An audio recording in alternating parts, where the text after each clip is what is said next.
Terus ngeten nggih, yang diceritakan Bu Sriani tadi lupa karena kecelakaan niku salah nggih. Niki dora kecelakaan nggih sering lupa kok. Alhamdulillah.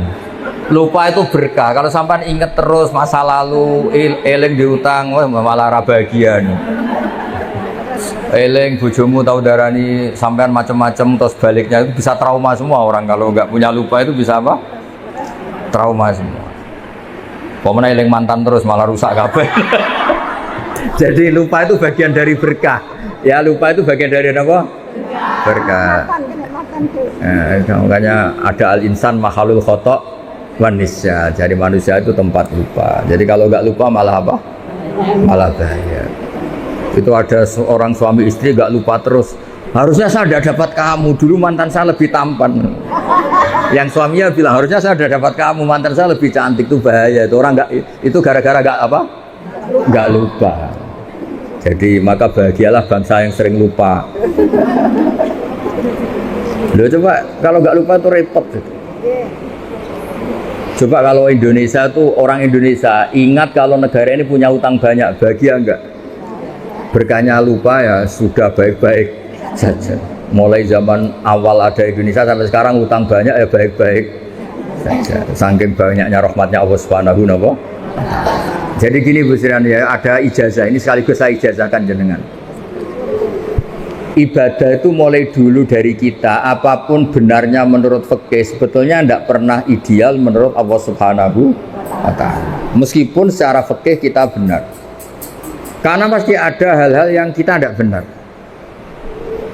Makanya doa Nabi yang sering diajarkan ke kita itu apa? Ya Allah, jika saya tidak layak mendapat rahmat Engkau, maka rahmat Engkau yang layak mendapatkan kita. Sama tahu semut? Semut itu kalau jatuh di jurang atau keledai, mergo aina lagi duwe napa? Keledai, badhe dilelang gitu. Misalnya gini, ada keledai atau kambing kecil jatuh di jurang yang curam, bisa naik enggak? Enggak. Tapi kalau dia bilang enggak mungkin ke atas, itu bohong, ya bodoh. Berkahnya orang lain atau ditolong tim SAR atau sekarang damkar ya, pemadam kebakaran. Nyatanya selamat. Banyak kan cerita di TV-TV itu sapi jatuh ke sumur kedalaman 15 meter. Akhirnya selamat apa enggak? Karena dia apa karena ditolong? Nah, hubungan kita dengan Allah seperti itu Bu Sriani.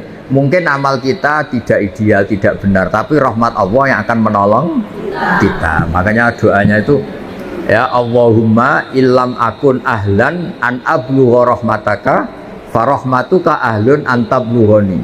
Itu doa yang diulang-ulang Nabi dia, ya Allah jika saya enggak layak mendapat rahmat Engkau yang layak mendapatkan kita. Ya coba kayak Bu Lilis, pernah enggak misalnya kecilnya minta jadi muslimah? Enggak pernah kan? Tapi ketika Allah menghendaki, tahu-tahu jadi. Aku yakin Neng Aina kecilnya ini kan anaknya Kiai, enggak pernah ingin jadi dokter. Bayangkan ya jadi Neng, jadi Kiai, sing so ngongkon-ngongkon apalah pokoknya ya. Tapi nyatanya Allah menghendaki jadi apa? Dokter, lewat jalur dosanya takutin, tapi kan tetap jadi. Makanya Anda tidak usah putus asa. Semut misalnya, semut bisa nggak ke Amerika? Cara lahir nggak bisa, beli tiket nggak bisa, ngurus paspor bisa. Tapi dia itu ke bawah koper orang yang mau ke Amerika. Ke bawah koper orang sampai Amerika enggak? Nah makanya Anda jangan pernah putus asa. Kita ini punya Tuhan yang Rahman Rahim. Mungkin amal kita tidak cukup untuk mendapat surga, tapi rahmat Allah menjadi kita cukup untuk mendapat surga. Makanya di akidah kita apa? Mlebu swarga itu mergo fadhole Allah Subhanahu wa ta'ala. Jadi masuk surga itu karena rahmatnya Allah. Terus yang terakhir itu ada analogi bagus. Ada orang Bani Israel itu ibadah. Zaman itu orang kan umurnya panjang-panjang. Jam saat itu orang itu biasa umur sampai 200 tahun, 300 tahun. Dia tuh gak pernah maksiat nih. Ibadah terus gak pernah maksiat. Dia gak pernah marah sama orang, ngamuk kiai. Saya ini kan tamu disuruh-suruh, gak pernah salah. Pokoknya orang gak pernah salah. Bawaannya tuh bener terus. Ya secara teori etika itu kan tidak ada tamu disuruh-suruh itu kan tidak ada. Itu etika Jawa yang nggak ada, etika Islam juga nggak ada. Nggak ada benernya itu sebetulnya saudara-saudara, itu nggak ada. Yang bener saya, orang baik saya. Meskipun tahu itu nggak pas tetap nurut. Itu kalau nggak orang baik nggak bisa. Terus dia itu masuk surga. Mau masuk surga ditanya sama Allah. Ya anggap saja ibadahnya itu 500 tahun. Memang dicerita 500 tahun. Kamu tahu kenapa masuk surga? Iyalah Gusti, saya kan tidak pernah maksiat. Saya kan nggak pernah maksiat. Hidup saya tak penuhi dengan taat. Jadi saya layak masuk surga. Apa kata Allah? Lucu katanya Allah. Ya silakan ada di surga 500 tahun. Loh kenapa Gusti? Infonya surga itu selamanya. Kenapa harus 500 tahun? Karena Anda berkeyakinan surga Anda karena amal Anda. Amal Anda kan 500 tahun. Kan sudah impas di surga 500 tahun. Yang abadi itu rahmatku, yang abadi itu fadlku. Kalau amal kamu pasti terbatas. Saat itu juga dia merevisi tidak bisa masuk surga itu hanya karena rahmat engkau. Artinya apa? Teori yang mengatakan surga itu segala-galanya karena amal pasti tidak cukup. Yang cukup adalah fadlnya Allah Subhanahu. Coba misalnya jenengan seperti ini ngaji, kan kata jenengan baik. Coba sekarang tanyakan suami Anda yang mungkin sekarang baru nyari Anda. Dasar bojo keluyuran.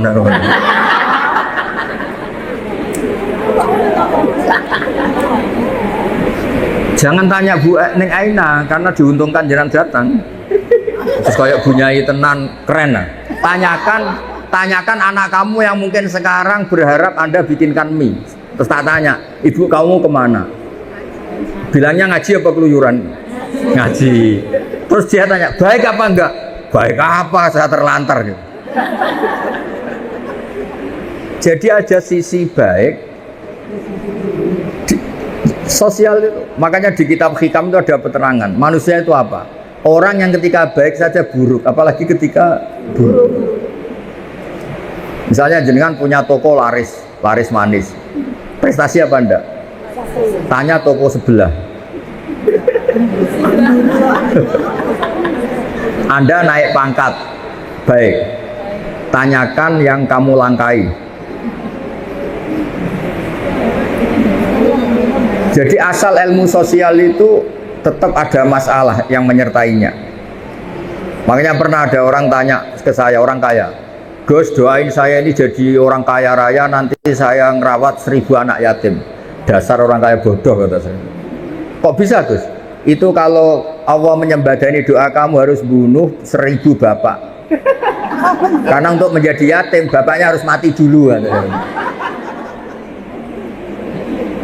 Berarti kalau ada orang orientasi ya Allah saya ingin kaya biar umat orang miskin 1 miliar. Berarti sama dengan juga bilang miskinkan 100 miliar orang, nanti saya rawat. Ada unsur buruknya apa enggak? Jadi asal ilmu sosial itu pasti ada sisi apa? Ada sih. Nah, seperti ini nggak mungkin cukup membawa kita ke surga. Yang bisa membawa kita ke surga abadi hanya fadlnya Allah Subhanahu wa Ta'ala. Coba kamu misalnya suami kamu baru butuh jenengan, terus dengar, wah nggak bisa diganggu, baru tahajud.